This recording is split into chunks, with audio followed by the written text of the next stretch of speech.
الحمد لله رب العالمين الصلاة والسلام على نبيه الكريم وعلى آله وصحبه أجمعين ومن تبع إحسان على يوم الدين فأعوذ بالله من الشيطان الرجيم بسم الله الرحمن الرحيم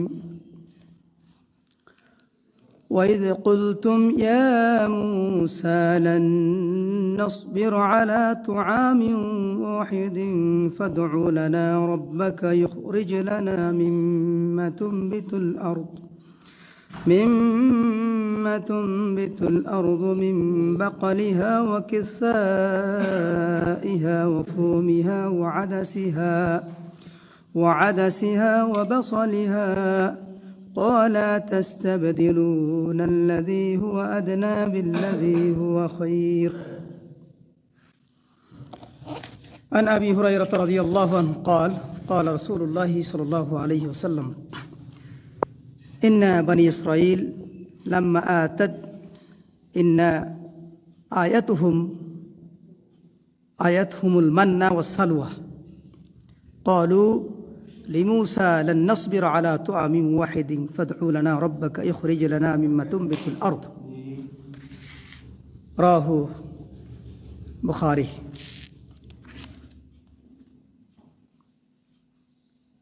আলহামদুলিল্লাহ, সমস্ত প্রশংসা আল্লাহ সুবহানাহু ওয়া তাআলার জন্য, যিনি আমাদেরকে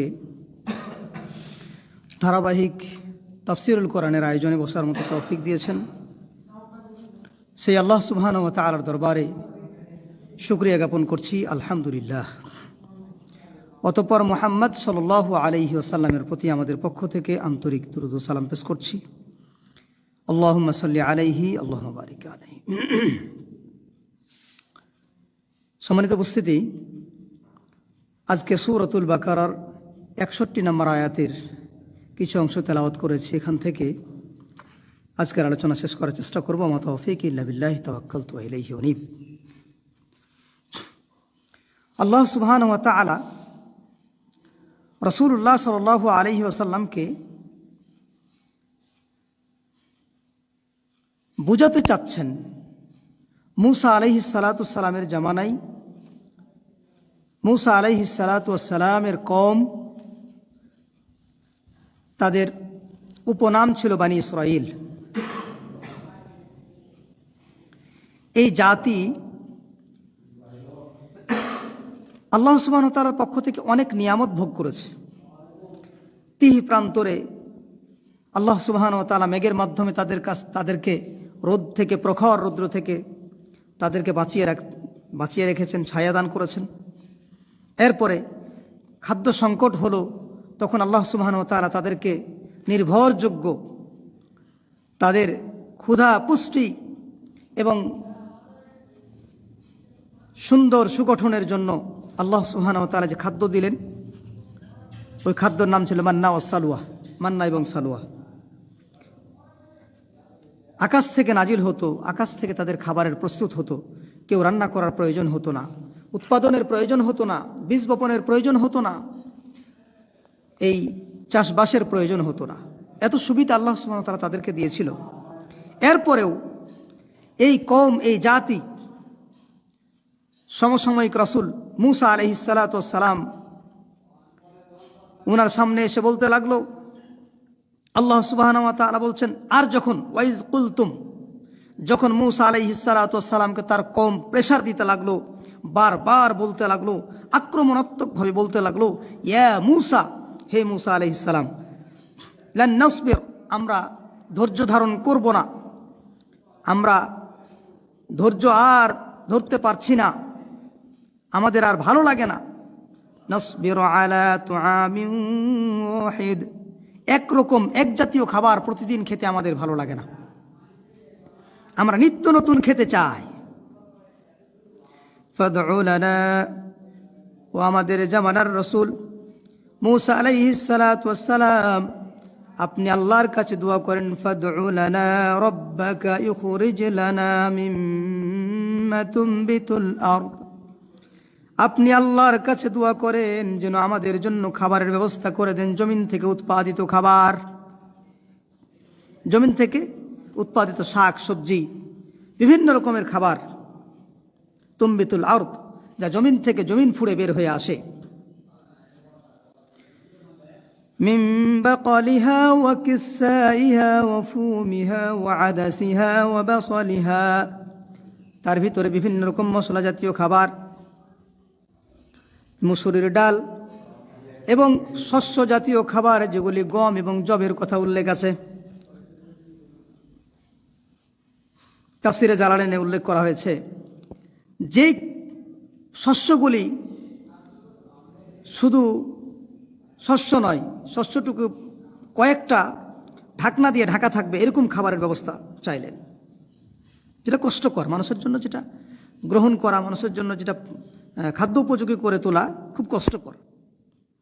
ওয়া কিসাইহা ওয়া ফুমিহা ওয়া আদাসিহা, তারা চাইল কি এই ধরনের খাবার, শাক সবজি, বিভিন্ন রকম ফল ফ্রুট, বাসলিহা পেঁয়াজ রসুন, এগুলি দিয়ে তারা খাবার খেতে চায়। قال أتستبدلون الذي هو أدنى بالذي هو خير, ওই জামানার রসুল মূসা আলাইহিস সালাতু ওয়াস সালাম তাদেরকে ডাক দিয়ে বললেন, আতাস্তাবদিলুনা আল্লাযী হুয়া আদনা বিল্লাযী, তোমরা কি উত্তম খাবারকে নিম্নমানের খাবার দ্বারা বদল করে নিতে চাও? যে খাবারগুলি আল্লাহ সুবহানাহু ওয়া তাআলা দিচ্ছেন, এই খাবারগুলি অনেক উন্নত, অনেক উঁচু মানের খাবার। অনেক আলোচনায় আসছে আল্লাহ সুবহানাহু ওয়া তাআলা জান্নাতের ভিতরে তাদের জন্য প্রস্তুত করে পৃথিবীতে পাঠাইয়া দিত। সুবহানাল্লাহু আকবার, কত উঁচু মানের খাবার। এই খাবারগুলিকে তারা পছন্দ করলো না। তারা কি করলো? তারা অপছন্দ করলো, নেগলেন্স করলো, তারা সরিয়ে দেওয়ার চেষ্টা করলো। বারবার যখন প্রেসার দিতে লাগলো, তখন মুসা আলাইহিস সালাম দোয়া করেছিলেন।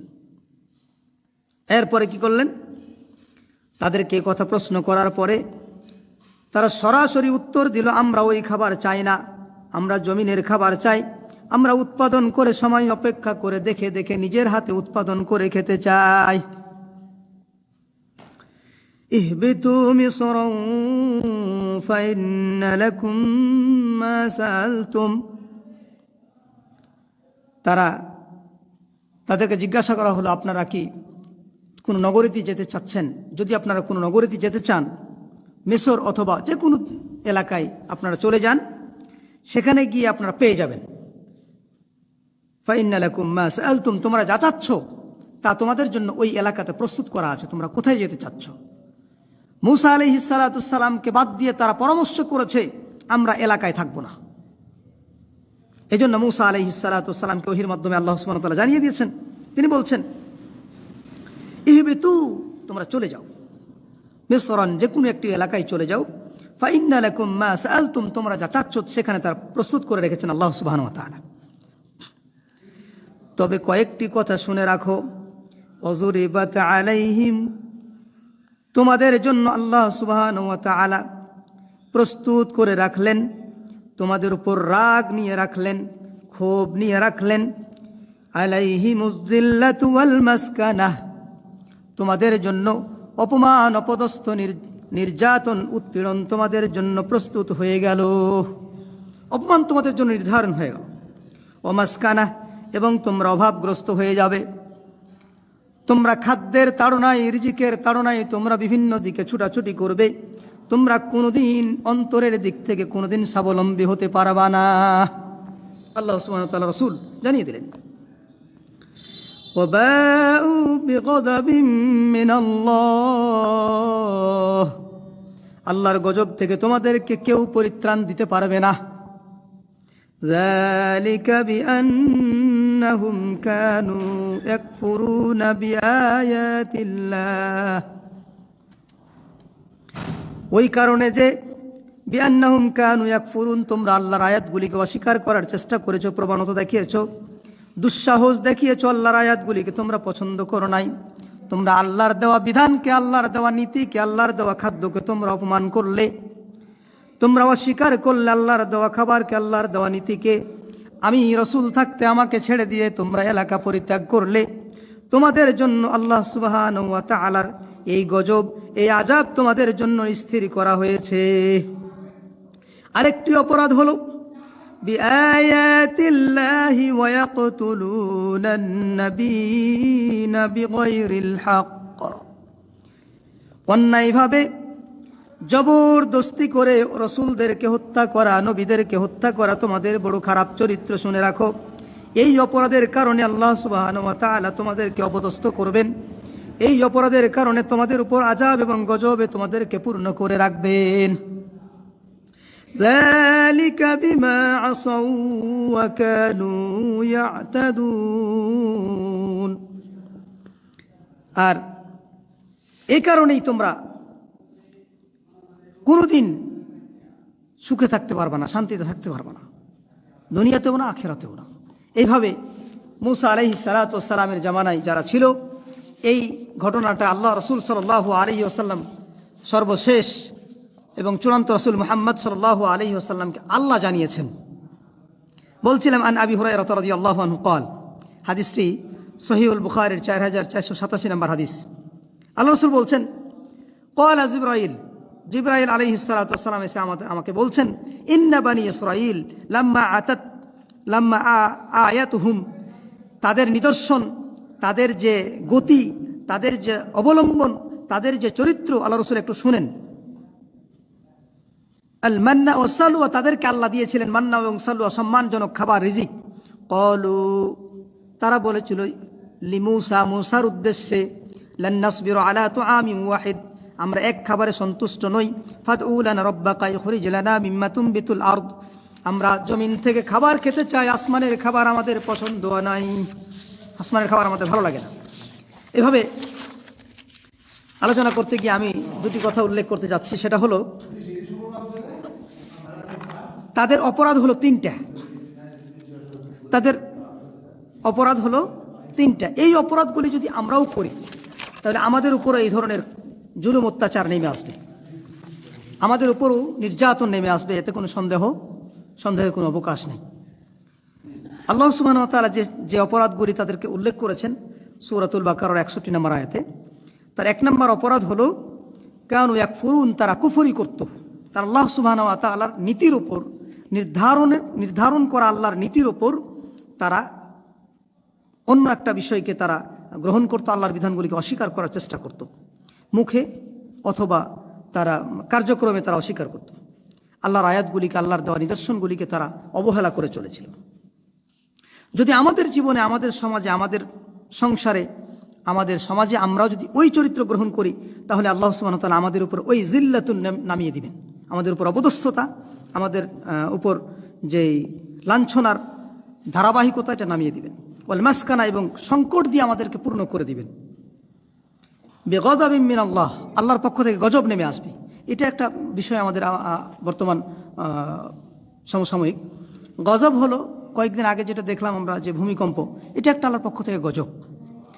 তো এই গজবে অনেক মানুষ ক্ষতিগ্রস্ত হয়েছে। আল্লাহ যেন তাদেরকে এবং তাদের পরিবারকে শোক কাটিয়ে ওঠার মতো তৌফিক দান করেন, আল্লাহুম্মা আমিন। এরপরে এই যে গজব, এই গজবে অপরাধীরা নয়, শুধু যারা অপরাধকে সহযোগিতা করবে তারাও এই গজবে অংশগ্রহণ করবে। এই জন্য মুসা আলাইহিস সালাতু ওয়াস সালাম স্পষ্ট করে বলে দিয়েছে যে তোমরা ইহবিতু মিন মিসরান, তোমরা এলাকা থেকে চলে যাও, তোমরা গজব প্রাপ্ত হয়েছো, আল্লাহর নাআলত প্রাপ্ত হয়েছে, তোমরা এলাকায় আর থাকবে না, এই এলাকায় থাকার তোমাদের আর অধিকার নেই, তোমরা অন্য এলাকায় চলে যাও, তোমরা যা চাচ্ছ তা পেয়ে যাবে। এভাবে আরেকটা হাদিস হলো আন আবি হুরায়রা রাদিয়াল্লাহু আনহু قال قال রাসূলুল্লাহ সাল্লাল্লাহু আলাইহি ওয়াসাল্লাম, আজিল্লাত, তাদের উপর যে জুলুম নেমে এসেছিল, তাদের উপর যে জিল্লত নেমে এসেছিল, আলা কওমি মুসা, মুসা আলাইহিস সালাতু ওয়াস সালামের উপর, সাহাবাতুন, রাসূলুল্লাহ সাল্লাল্লাহু আলাইহি ওয়াসাল্লামের জামানায় যারা ছিল তারা জিজ্ঞাসা করছিল, আল্লাহ রাসূল আপনি যে কথাটা বললেন, এই কথাটা বলার কারণটা কি? তাদের উপর তো আল্লাহ সুবহানাহু ওয়া তাআলা অনেক দয়া করেছিল, আপনি বলছেন ওয়ানজিলা আলাইহিমুল মান্না ওয়াস সালওয়া, তাদেরকে মান্না এবং সালওয়া সম্মানজনক খাবার দিয়েছিল, তাহলে তারা এটা পরিবর্তন করছেন কেন? তারা এটা পছন্দ করছেন না কেন? তখন রাসূল সাল্লাল্লাহু আলাইহি ওয়াসাল্লাম অকপটে বলেছিলেন, তাদের মূল উদ্দেশ্য খাবারকে অপছন্দ করা নয়, রাসূলুল্লাহ সাল্লাল্লাহু আলাইহি ওয়াসাল্লামের রিসালাতকে অস্বীকার করা। আসলে খাবারটা মূল বিষয় ছিল না, মূল বিষয় ছিল রাসূল সাল্লাল্লাহু আলাইহি ওয়াসাল্লামের রিসালাতকে তারা অপমান করতে চায়। মুসা আলাইহিস সালাতু সালাম দোয়া করে মান্না এবং সালোয়া চেয়ে নিয়েছেন, এই জন্য তারা পছন্দ করছে না। ওই জামানার মুসা আলাইহিস সালাতু সালামের ওই বংশধর, ওই গোত্র, ওই বানি ইসরাইল যে অপরাধী, ওই অপরাধ যদি আমার সমাজে আমরাও যদি করি তাহলে আমাদেরকেও আল্লাহ ছাড় দিবে না। আজকের আলোচনা থেকে এটা পরিষ্কার করতে যাচ্ছি। আরেকটা বিষয় হলো, মান্না এবং সালোয়া যে উৎকৃষ্ট মানের খাবার ছিল সেটা আমি একটু আগে আলোচনা করেছি। তারপরে আরেকটি কথা না বললে হয় না। কলা ইবনে আব্বাস রাদিয়াল্লাহু আনহু কল, ইবনে আব্বাস রাদিয়াল্লাহু আনহু বলছেন, লাম ইয়াকুন, তারা সেটা পছন্দ করেনি, তারা চাচ্ছে না যে রাসূল সাল্লাল্লাহু আলাইহি ওয়াসাল্লামের সম্মান পৃথিবীতে এলাকায় বিস্তার লাভ করুক। লাহুম শুগলান, তারা সেখান থেকে সরে যেতে চাচ্ছিল। তারা আসলে মুসা আলাইহিস সালামের রিসালাতের উপর অটল থাকতে রাজি ছিল না। ইয়াকুলু, তারা খাইতো, ইল্লা আন ইয়াকুলা, তারা খাইতো মা ইয়াতি মিনাস সামা, যা আসমান থেকে যেটা নাজিল হতো এটা খাইতো, কিন্তু তারা অন্তর থেকে গ্রহণ করতো না। সেটা কি নাজিল হতো? ফাসআলু মুসা, মুসা আলাইহিস সালামের কাছে বিভিন্ন সময় জানতে চাইতো, আই ইউবাদদালা লাহুম মা হুয়া খায়র, কোনটা উত্তম। মুসা আলাইহিস সালামও জানতে চাইতেন যে তোমরা যেটা বলতেছো যে আমরা জমিন থেকে খাবার চাই, আমরা গম চাই, আমরা জব চাই, এগুলো তো প্রস্তুত করা অনেক কষ্টের ব্যাপার, এগুলো খাবার খাওয়ার আগে অনেক কষ্ট আছে, অনেক পরিশ্রম আছে, তো কোনটা উত্তম তোমরাই বিবেচনা করে বলো তো। তখন তারা বলতো, আমরা এত কিছু বুঝি না, আমরা জমিন থেকে উৎপাদিত খাবার চাই। বিল্লাযী হুয়া আদনা, আমি মুসা সাল্লাম বলছে আমি মনে করি যে এই খাবারগুলি হলো নিম্নমানের খাবার যেগুলো তোমরা চাচ্ছ, আর যেটা আল্লাহ সুবহানাহু ওয়া তাআলা আসমান থেকে দিচ্ছেন এটা উঁচু মানের খাবার, অথচ তোমরা ওটাই চাচ্ছ। মুসা আলাইহিস সালাতু সালাম বিরক্ত হয়ে এক পর্যায়ে আল্লাহ সুবহানাহু ওয়া তাআলার কাছে দোয়া করলেন। বলছিলাম আমাদের সমাজে এখনও আমাদেরকে আল্লাহ সুবহানাহু ওয়া তাআলা যেই রিজিকের ব্যবস্থা করে দিয়েছেন, হালাল রিজিকের ব্যবস্থা করে দিয়েছেন, ওই রিজিক পেয়ে আমরা সন্তুষ্ট হওয়ার চেষ্টা করি। আমরা যেন উপর দিকে না তাকাই, আমরা যেন অন্যের রিজিকের দিকে তাকিয়ে আমরা যেন আফসোস না করি। মান্না এবং সালোয়ার বর্ণনা দিতে গিয়ে আবু হুরায়রা রাদিয়াল্লাহু আনহু বলছেন, রাসূলুল্লাহ সাল্লাল্লাহু আলাইহি ওয়াসাল্লাম বলেছেন, লাউলা বানু ইসরাইল যে খাবারগুলি খাইতো,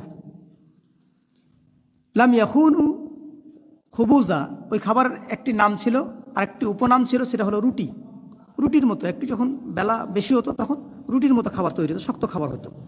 ওলা হাওয়াউল, তার আরেকটি হলো হালুয়া, যেটা হলো নরম খাবার, যেটা রুটি দিয়ে খাওয়া খুব সুস্বাদু ছিল। তারপরে লাম তাখুনু ইমরাতুন, যেখানে মহিলাদের কোনো পরিশ্রম ছিল না, যেখানে মহিলাদের, এখন কিন্তু রুটি খেতে চাইলেও অনেক পরিশ্রম করা লাগে, আটাকে প্রস্তুত করা লাগে, তারপরে রুটি বানানো লাগে, অনেক পরিশ্রমের দরকার। এই কষ্টের খাবারগুলি তারা চেয়ে নিয়েছিল, নিয়ামত অস্বীকার করে তারা নিয়ামতের প্রতি অবহেলা জানিয়েছিল। এটা সহিহুল বুখারীর 3151 নম্বর হাদিস। আমি যেটা বলতে চাচ্ছি যে আমাদের সমাজে যেই খাবারগুলি আল্লাহ সুবহানাহু ওয়া তাআলা আমাদেরকে দিয়েছেন ওই খাবার আমরা গ্রহণ করি এবং ওই খাবারের প্রতি আমরা সন্তুষ্ট হই, আল্লাহ সুবহানাহু ওয়া তাআলা প্রশংসা করি। খাবারের শেষে আমরা যে বড় একটা ঢেক তুলে চলে যায়, আল্লাহর প্রশংসা করতে ভুলে যায়, এমনটা যেন না হয়, এরকম যেন আমাদের আচরণ না হয়। আমরা খাবার শেষ করার পরে আলহামদুলিল্লাহ বলবো, আলহামদুলিল্লাহিল্লাযী আত'আমানি হাযা ওয়া রাযাকানিহি মিন গায়রি হাওলিন মিন্নি ওয়ালা কুওয়া, এই তাসবিহগুলি বলবো, যাতে করে আল্লাহ সুবহানাহু ওয়া তাআলা আমাদের খাওয়াইলেন, সন্তুষ্ট হলাম, আল্লাহর কাছে দোয়া করলাম, আল্লাহ আমাদের প্রতি আরও বেশি সন্তুষ্ট হয়ে আল্লাহ সুবহানাহু ওয়া তাআলা আমাদেরকে আরও বেশি রিজিকের ব্যবস্থা করে দিবেন। আমি সময় সংকীর্ণতার কারণে বলতে পারতেছি না। রাসূল সাল্লাল্লাহু আলাইহি ওয়াসাল্লাম বলেছেন, কোনো মানুষ যদি নিয়ামত পায়, নিয়ামত পাওয়ার পরে যদি ওই নিয়ামতের প্রতি তার অবহেলা অথবা অস্বীকার করে বা ওই নিয়ামতকে পছন্দ না করে বা শুকরিয়া না করে, তিনটি শব্দ আসছে, শুকরিয়া না করে, তাহলে তার উপর গজব দিয়ে আল্লাহ সুবহানাহু ওয়া তাআলা তার উপর আযাব দিয়ে, কঠিন আযাব দিয়ে তাকে আক্রমণ করবেন। আর যদি কেউ অল্প খাবার হোক, অল্প রিজিক হোক, যেমনই খাবার হোক, রিজিক খাওয়ার পরে বা খাবার খাওয়ার পরে যদি আলহামদুলিল্লাহ বলে, তাহলে আল্লাহ সুবহানাহু ওয়া তাআলা তাকে রিজিক দিয়ে, সমৃদ্ধি দিয়ে, দুনিয়া এবং আখিরাতের কল্যাণ দিয়ে তাকে পরিপূর্ণতা দান করবেন। সুবহানাল্লাহ, আল্লাহু আকবার। আল্লাহ যেন আমাদেরকে এই সংক্ষিপ্ত আলোচনা বোঝার মতো তৌফিক দান করেন। আল্লাহ যেন আমাদেরকে রিজিকের প্রতি আমাদের আগ্রহী, রিজিকের প্রতি আমাদের সন্তুষ্ট বোধ যেন আল্লাহ সুবহানাহু ওয়া তাআলা দান করেন, এবং আমরা যেন আল্লাহ সুবহানাহু ওয়া তাআলার দেওয়া কোনো বিধানের উপর, আল্লাহ সুবহানাহু ওয়া তাআলার দেওয়া কোনো নীতির উপর আমরা অসন্তুষ্টি পেশ না করি। আল্লাহ যেন আমাদের কবুল করেন, আল্লাহুম্মা আমিন। আলোচনা শেষ প্রান্তে আলোচনা শেষের দোয়া পড়ি। সুবহানাকাল্লাহুম্মা বিহামদিকা আশহাদু আল্লা ইলাহা ইল্লা আনতা আস্তাগফিরুকা ওয়া আতুবু ইলাইক। আসসালামু আলাইকুম ওয়া রাহমাতুল্লাহ।